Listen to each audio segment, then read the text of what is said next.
25 milagros católicos que la ciencia no puede explicar. A lo largo de la historia han sido reportados miles de milagros presuntamente realizados por Dios, Jesucristo, las diferentes advocaciones de la Virgen y cientos de santos católicos. La abrumadora mayoría de estos supuestos hechos milagrosos, casi siempre curaciones de graves problemas de salud, no han sido reconocidos por la Iglesia por diferentes razones, y en muchos otros casos ha sido el desarrollo de las ciencias lo que ha zanjado las discusiones sobre los milagros.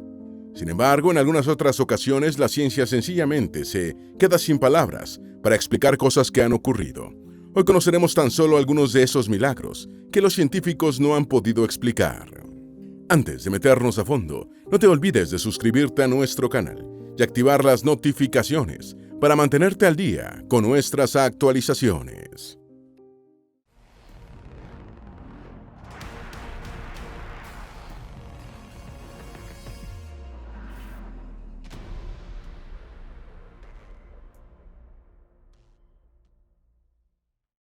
Número 1. El milagro de Juan Pablo II en Costa Rica.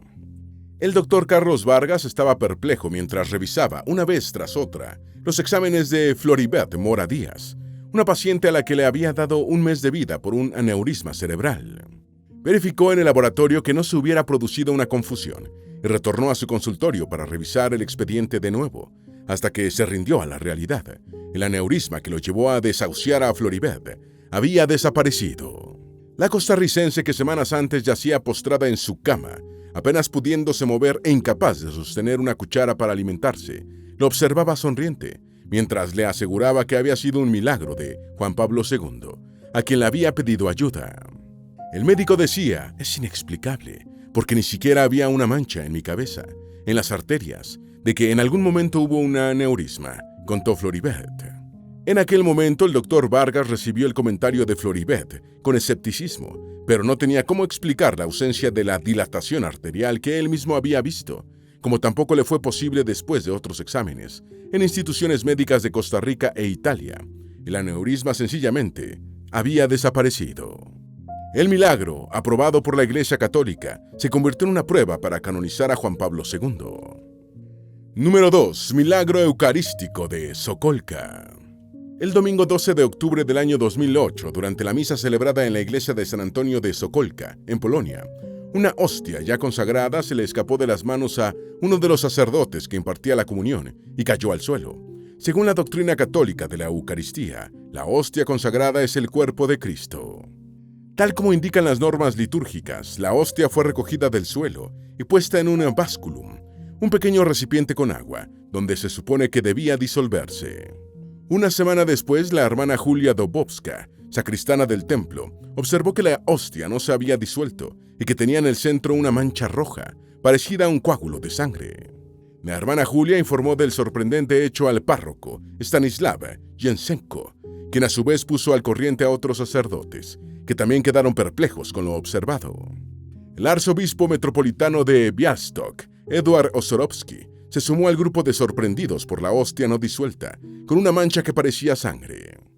En 2009, el arzobispo autorizó la realización de exámenes a la hostia por dos expertos independientes, la doctora María Sobaniec-Lotowska y el doctor Stanislav Sukolski, ambos patólogos de la Universidad de Medicina de Białystok. Los dos especialistas analizaron fragmentos de hostias y concluyeron que contenía un tejido idéntico a las fibras musculares de un corazón, de alguien que se encuentra en estado agónico. Las fibras estaban interconectadas con la estructura del pan ácimo, del que se hacen las hostias, de una forma que resultaría imposible conseguir con métodos humanos, según la doctora Sobianek-Lotowska. Número 3. La curación de Mary Bailey. Por sus aristas científicas, la curación de Mary Bailey a comienzos del siglo XX es uno de los casos más interesantes entre las sanaciones milagrosas atribuidas a la Virgen de Lourdes.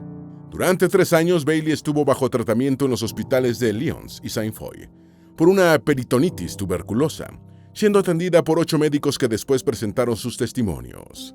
Enferma, Bailey fue a Lourdes, donde estuvo en la gruta de Massabielle, el lugar en el que Bernadette Soubirous reportó las apariciones, así como en los baños alimentados con el agua del manantial.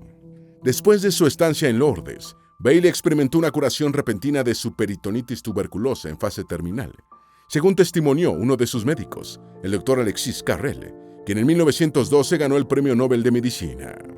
Sin embargo, las revisiones que hace la Iglesia de los Milagros de Lourdes son tan rigurosas que el caso de Bailey no fue reconocido, a pesar de haber sido testimoniado por el hasta entonces escéptico Alexis Carrel. El milagro no fue aprobado por reservas con el estado mental de la mujer antes de la curación. Número 4. San José de Cupertino y sus levitaciones. San José de Cupertino fue un fraile napolitano del siglo XVII, declarado santo por la Iglesia Católica.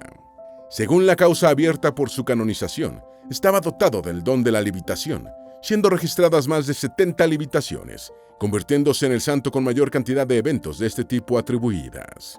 Se dice que en una etapa de su vida, las levitaciones llegaron a ser tan frecuentes que tuvieron que excluirlo del coro porque interrumpía las ceremonias con sus vuelos cuando caía en éxtasis.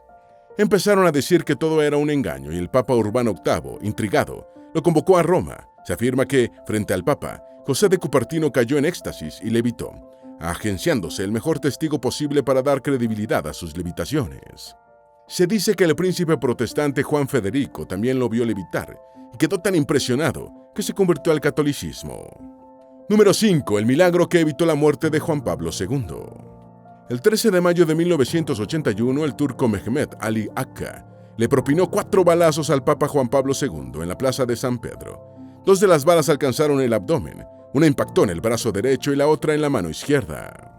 Sławomir Oder, obispo polaco que postuló la causa de canonización de Juan Pablo II, afirmó que el asesinato del Papa había sido encargado a un profesional, Ali Akka, que sabía matar, sin embargo, falló en su intento.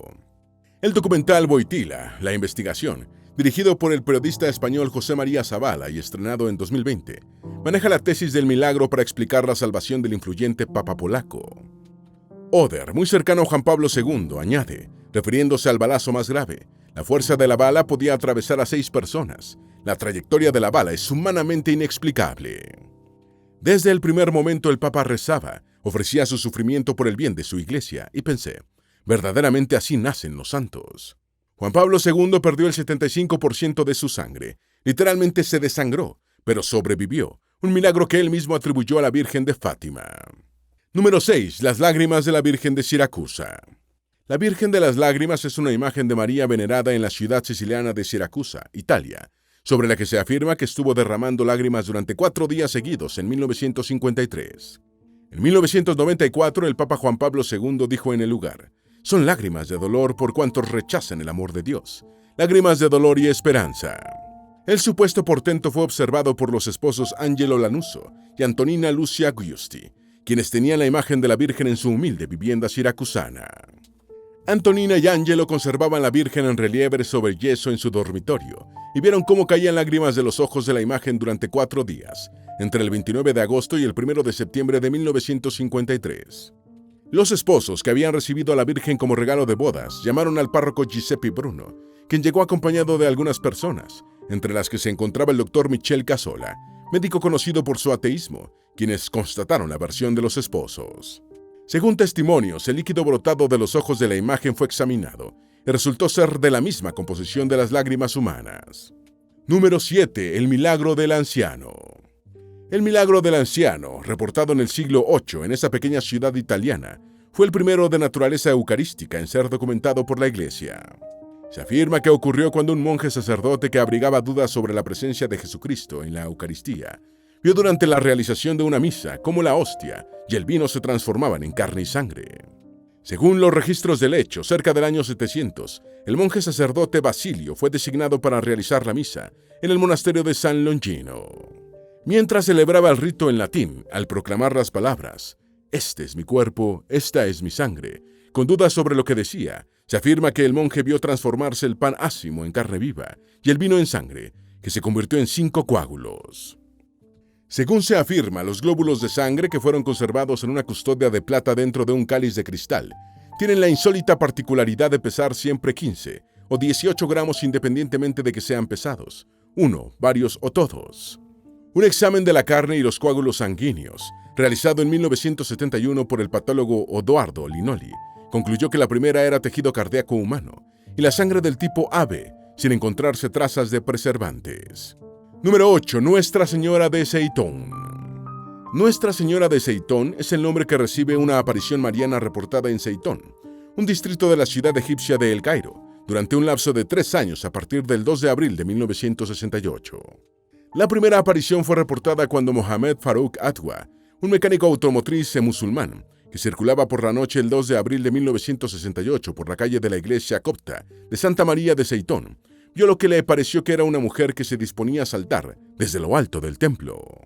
Otros 2 hombres vieron también una figura en la parte superior de la iglesia, y los avistamientos fueron informados a la policía. Una semana después el fenómeno volvió a ser reportado, y después las apariciones se hicieron más frecuentes, de hasta 2 y 3 semanales, hasta que finalizaron en 1971. Incluso las supuestas apariciones fueron atestiguadas por el presidente egipcio de entonces, Gamal Abdel Nasser, y capturadas por periódicos y canales de televisión. Según la tradición copta, el sitio es uno de los lugares donde José, María y Jesús se alojaron durante la huida a Egipto. Sociólogos escépticos sostienen que se trató de un caso de histeria colectiva, inducida por la derrota egipcia en la Guerra de los 6 Días en 1967. Número 9. La sangre de San Genaro. San Genaro, patrono de la ciudad italiana de Nápoles, fue un obispo decapitado en el año 305 durante las persecuciones de Diocleciano. Goza de fama mundial por el prodigio de la licuefacción de su sangre, un hecho que, según la tradición, viene ocurriendo el 19 de septiembre, día de su martirio, desde hace 4 siglos. Ese día la sangre solidificada del santo, contenida en una ampolla, es presentada solemnemente por un sacerdote, frente a una urna en la que se encuentra la cabeza del mártir, y va licuándose y aumentando de volumen en la medida que progresan los rezos. Los científicos explican que este fenómeno es propio de los fluidos llamados no newtonianos, como la sangre, que se comportan como sólidos en estado de reposo y se licúan en cierto grado cuando son sometidos a algún tipo de esfuerzo. Sin embargo, ocasionalmente la sangre de San Genaro no se ha licuado, como en 1939, cuando estalló la Segunda Guerra Mundial, en 1940, cuando Italia entró en la guerra, y en 1943, cuando los alemanes ocuparon Nápoles.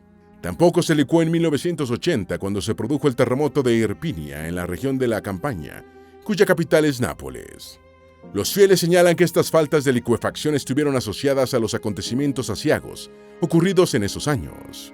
Número 10. Milagro de San Genaro vuelve a ocurrir en Nápoles.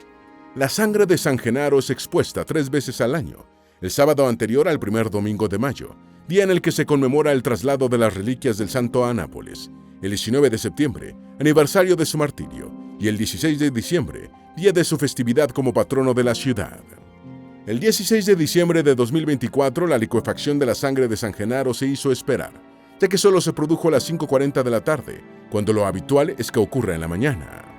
Nápoles estuvo en vilo durante casi todo el día, ya que la no licuefacción es considerada un mal presagio, asociado con acontecimientos muy aciagos. Desde las 9 de la mañana, el relicario contentivo de la sangre del santo estuvo expuesto en su iglesia napolitana, en espera de la licuefacción. Tras casi 9 horas aguardando, miles de fieles respiraron aliviados cuando la sangre se licuó.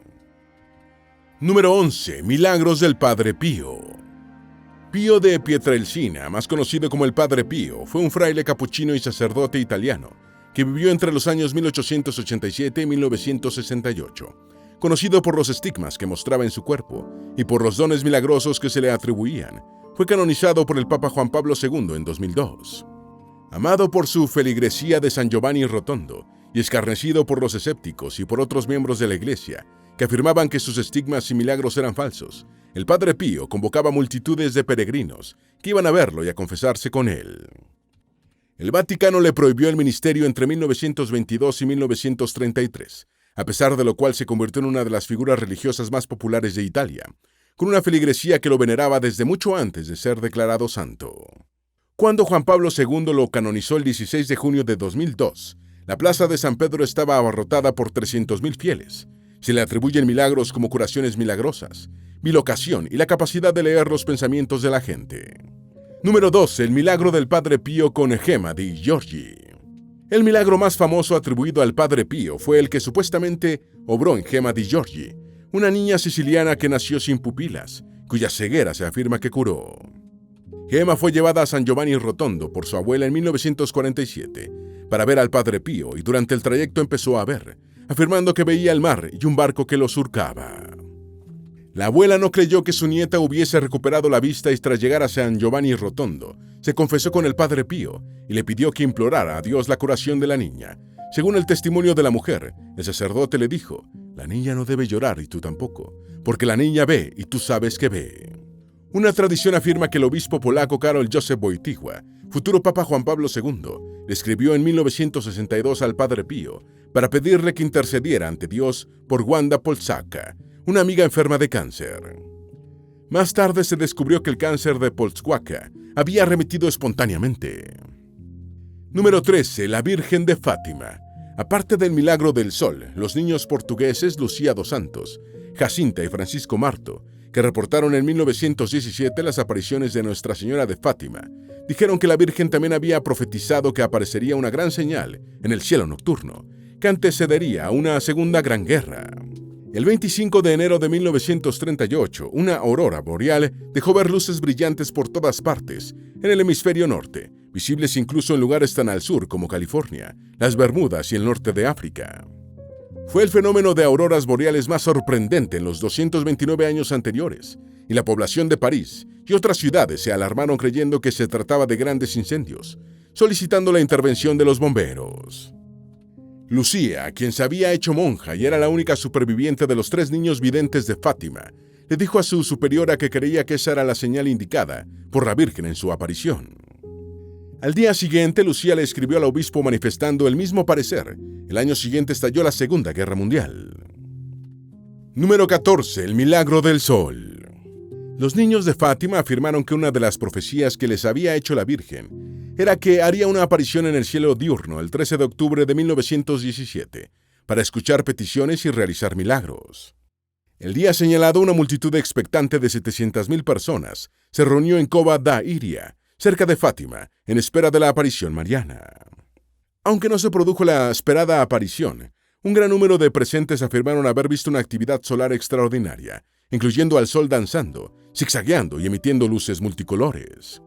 Los científicos dijeron que el sol no se comportaba de esa manera y señalaron que, en todo caso, cualquier comportamiento inusual podía haber sido visible desde medio mundo, y no solo desde Fátima. La única fotografía del momento que se conserva muestra un sol normal. Se ha subrayado que los que afirmaron haber visto fenómenos extraordinarios probablemente lo hicieron bajo los efectos de una prolongada observación de un cielo soleado. Sociólogos y teólogos que dudaban de la profecía dijeron que los observadores solo habían visto lo que querían ver. Número 15. La incorruptibilidad de Santa Bernadette Soburius. María Bernarda Soubirous, más conocida como Bernadette Soburius, fue una pastora francesa que en 1858 reportó una serie de 18 apariciones marianas en su población natal de Lourdes, que dieron origen a la famosa veneración de María con la advocación de la Virgen de Lourdes. Bernadette fue canonizada en 1933 y a las apariciones reportadas ha sumado el hecho singular de que su cuerpo se mantiene incorrupto en Nevers, Francia. El cuerpo de Bernadette fue desenterrado en 1909, 30 años después de su muerte, y encontrado en perfecto estado de conservación, si bien el rosario y el crucifijo presentaban óxido. Fue beatificada por Pío XI en 1925, año en el que se realizó una segunda exhumación, y el cuerpo seguía incorrupto. El año de su beatificación, el cuerpo fue colocado en un relicario de cristal, en la capilla que lleva su nombre en Nevers, donde es visitado masivamente por la feligresía. La probabilidad de que un cuerpo se conserve incorrupto por causas naturales es extremadamente baja. Número 16. Nuestra Señora de Akita. Nuestra Señora de Akita es el nombre de una imagen de madera de la Virgen, venerada en Japón por la supuesta emisión de lágrimas y sus presuntos poderes milagrosos. Es conocida por las apariciones marianas reportadas en 1973 por la hermana Agnes Katsuko Sakagawa, en la remota localidad de Suzawa, en la prefectura japonesa de Akita. La historia de la Virgen de Akita es inusual, ya que sus lágrimas fueron mostradas en televisión nacional y la hermana Agnes afirmó haber sanado repentinamente de una discapacidad auditiva después de las apariciones. John Shohiro Ito, obispo de Niigata, autorizó la veneración de la Santa Madre de Akita en su diócesis, en una carta pastoral de 1984, mientras esperaba un juicio definitivo sobre este asunto por parte del Vaticano. El cardenal Peter Shirayanagi, arzobispo de Tokio, señaló: «Los eventos de Akita deben tomarse en serio. Creemos que ahora tiene un gran significado para la Iglesia o la sociedad japonesa». Número 17. La sábana santa de Turín. La sábana santa es una tela de lino que presenta la imagen de un hombre con traumas físicos y marcas compatibles con alguien que ha sido crucificado y que durante siglos ha sido venerada como el sudario en el que fue envuelto Jesucristo después del descendimiento. Es una pieza que ha desatado un largo debate sobre su autenticidad, que llega hasta la actualidad. La discusión pareció haber sido zanjada científicamente en 1988, cuando 3 diferentes laboratorios dataron los hilos de lino de la sábana entre 1260 y 1390, es decir, muy posteriormente a la vida de Jesús. En esa ocasión, los defensores de la autenticidad del sudario argumentaron la contaminación de las muestras, o que fueron tomadas de una tela con la que la pieza fue reparada en la Edad Media. Un estudio del año 2024 del Instituto de Cristalografía del Consejo Nacional de Investigación de Italia ha reanimado el debate. Esta investigación utilizó una tecnología de dispersión de rayos X que fechó la celulosa del lino en el primer siglo de la era común, compatible con la vida de Jesús. El equipo también comparó el sudario con muestras de lino fabricadas entre 1260 y 1390, y no encontró ninguna coincidencia, de manera que la discusión sobre la autenticidad de la sábana santa continúa. Número 18. El milagro de la Virgen de Guadalupe. La Virgen de Guadalupe ha estado rodeada de eventos que han sido calificados como milagrosos. La tilma de fibra de agave se ha conservado intacta por casi 5 siglos, cuando ha debido durar solo unas pocas décadas. La imagen sobrevivió a un derrame de ácido nítrico en 1785 y a una bomba que estalló en el santuario en 1921. No muestra rastros de pigmentos ni de pinceladas, y el rostro de la Virgen parece cambiar de expresión ante diferentes condiciones de iluminación.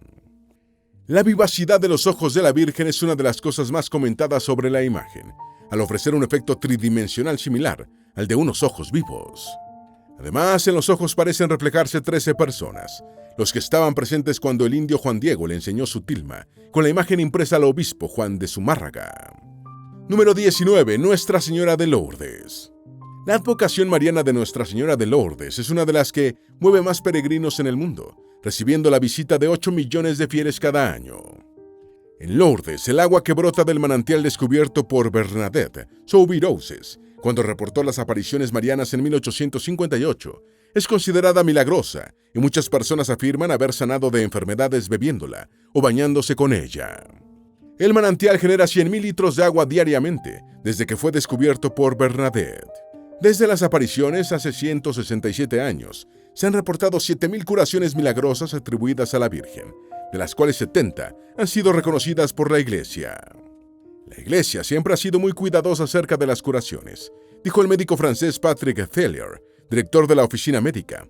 Prefiere no reconocer un milagro verdadero a proclamar uno donde no existe, señaló. Han sido reconocidos 6 milagros en diferentes partes del mundo, sin que los curados viajaran a Lourdes. Número 20. En Lourdes sigue habiendo curaciones milagrosas. Desde 1858, los médicos han reconocido 3.500 sanaciones científicamente inexplicables relacionadas con la Virgen de Lourdes, de las cuales solo 70 han sido catalogadas como milagrosas por la Iglesia. Cada cierto tiempo se produce una curación verdaderamente asombrosa. En septiembre de 1993, Jean Saluana, un paralítico en 3er grado, que ya había pasado 12 años en 2º grado, sanó repentinamente en su hogar después de llegar de Lourdes el día anterior. Salaón aseguró que la Virgen se le apareció en su habitación del hospital de Lourdes, diciéndole: «Levántate, levántate». Ese día tomó 2 baños en los manantiales, pero su curación no se produjo en Lourdes, sino en su casa, en el pueblo de La Louve. Para que un caso sea reconocido como milagroso, la enfermedad debe ser grave según el estado de la ciencia médica en cada momento histórico, y la curación debe ser instantánea o excepcionalmente rápida, así como definitiva, sin periodos de convalecencia ni recaídas. Número 21. Nuestra Señora de Quivejo. Nuestra Señora de Quivejo, también llamada la Dolorosa de Quivejo, es una advocación de la Virgen, cuyas apariciones fueron reportadas en los años 1980 por varias adolescentes de Quivejo, al suroeste de Ruanda. Las alumnas de una escuela dijeron haber escuchado de las apariciones el mensaje profético de una Ruanda sumida en el odio y la violencia interétnica. Esto ha sido tomado como un anuncio del exterminio en masa de los Tutsis por el gobierno hegemónico de los Hutus ruandeses, en el que fueron asesinadas unas 800.000 personas entre el 7 de abril y el 15 de julio de 1994. En 2001, el obispo católico local reconoció oficialmente como auténticas las visiones de 3 de las niñas. Muchas personas se presentaron como videntes, pero fueron rechazadas después de un examen de sus testimonios. Número 22. La licuefacción de la sangre de Santa Patricia. Se tiene poca información sobre Patricia de Constantinopla, nacida en la capital del Imperio Bizantino en torno al año 664 y canonizada por la Iglesia Católica. Al parecer, nació de una familia noble y rica, descendiente del emperador Constantino. Se dice que su pariente, el emperador Constante II, intentó casarla por la fuerza, y ella se separó de su familia para hacer una vida sencilla, alejada de los lujos de la corte imperial. Una vez muerto su padre, repartió su herencia entre los pobres y partió en peregrinación a Tierra Santa. Según la leyenda, durante el viaje su barco encalló cerca de Nápoles y se quedó en la ciudad, donde murió en 685. Ahora es copatrona de Nápoles, junto con San Genaro, y comparte con el santo el prodigio de la licuefacción de su sangre. Según la tradición, la sangre conservada de Santa Patricia se licúa los días martes y el 25 de agosto, fecha de su festividad. Número 23. La Virgen del Pilar. La Virgen del Pilar es una de las advocaciones marianas más veneradas en España como patrona de la ciudad de Zaragoza y de la hispanidad. La tradición pilarista señala que la Virgen hizo una visita para confortar al apóstol Santiago en su tarea de evangelización de Hispania. Este suceso es presentado como el principal punto de partida de la devoción mariana en España y más tarde en el Nuevo Mundo. Según la tradición, cuando se le apareció a Santiago el Mayor, la Virgen le ordenó al apóstol que se le edificara un templo en una columna de jaspe, de donde nació la veneración de la Sagrada Columna en la Basílica Catedralicia de Nuestra Señora del Pilar, en Zaragoza. Número 24. El rostro de Cristo en Manopelo. La Santa Faz de Manopelo es un trozo de tela que muestra una cara que, según la tradición católica, es la de Jesucristo, impresa cuando Santa Verónica le enjugó el rostro con un velo durante el Vía Crucis. En 1999, el jesuita alemán e historiador del arte, Heinrich Pfeiffer, anunció en Roma en una conferencia de prensa que había descubierto la imagen en una iglesia capuchina de Manopelo, Italia, donde se había conservado desde 1660. Los escépticos afirman que el rostro presenta todas las características estilísticas de una imagen hecha por un artista de la Edad Media. Número 25. Los milagros de Nuestra Señora del Rosario de Pompeya. La Basílica Santuario Mayor de Nuestra Señora del Rosario de Pompeya es un templo católico de la actual ciudad de Pompeya, situado cerca de las ruinas de la ciudad sepultada por la erupción del Vesubio en el año 79 de la Era Común. Este es el principal santuario mariano de la Campania y uno de los más importantes de Italia. En 1878, el abogado Bartolo Longo obtuvo un cuadro de la Virgen entregando el Santo Rosario a Santo Domingo y Santa Catalina de Siena, y lo puso en el altar de una antigua capilla erigida por un grupo de familias campesinas que se habían instalado en el sitio de la antigua Pompeya. Desde entonces a la imagen se le atribuyen una serie de milagros. Esperamos que este video te haya sido útil. Si tienes algo que agregar, por favor, compártelo con nosotros en la sección de comentarios. Dale me gusta a este video y envíale el enlace a tus familiares y a tus mejores amigos para que también sepan más sobre los 25 milagros católicos que la ciencia no puede explicar.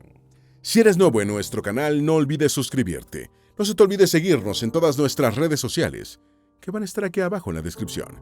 Recuerda, un pueblo que no conoce su historia está condenado a repetirla.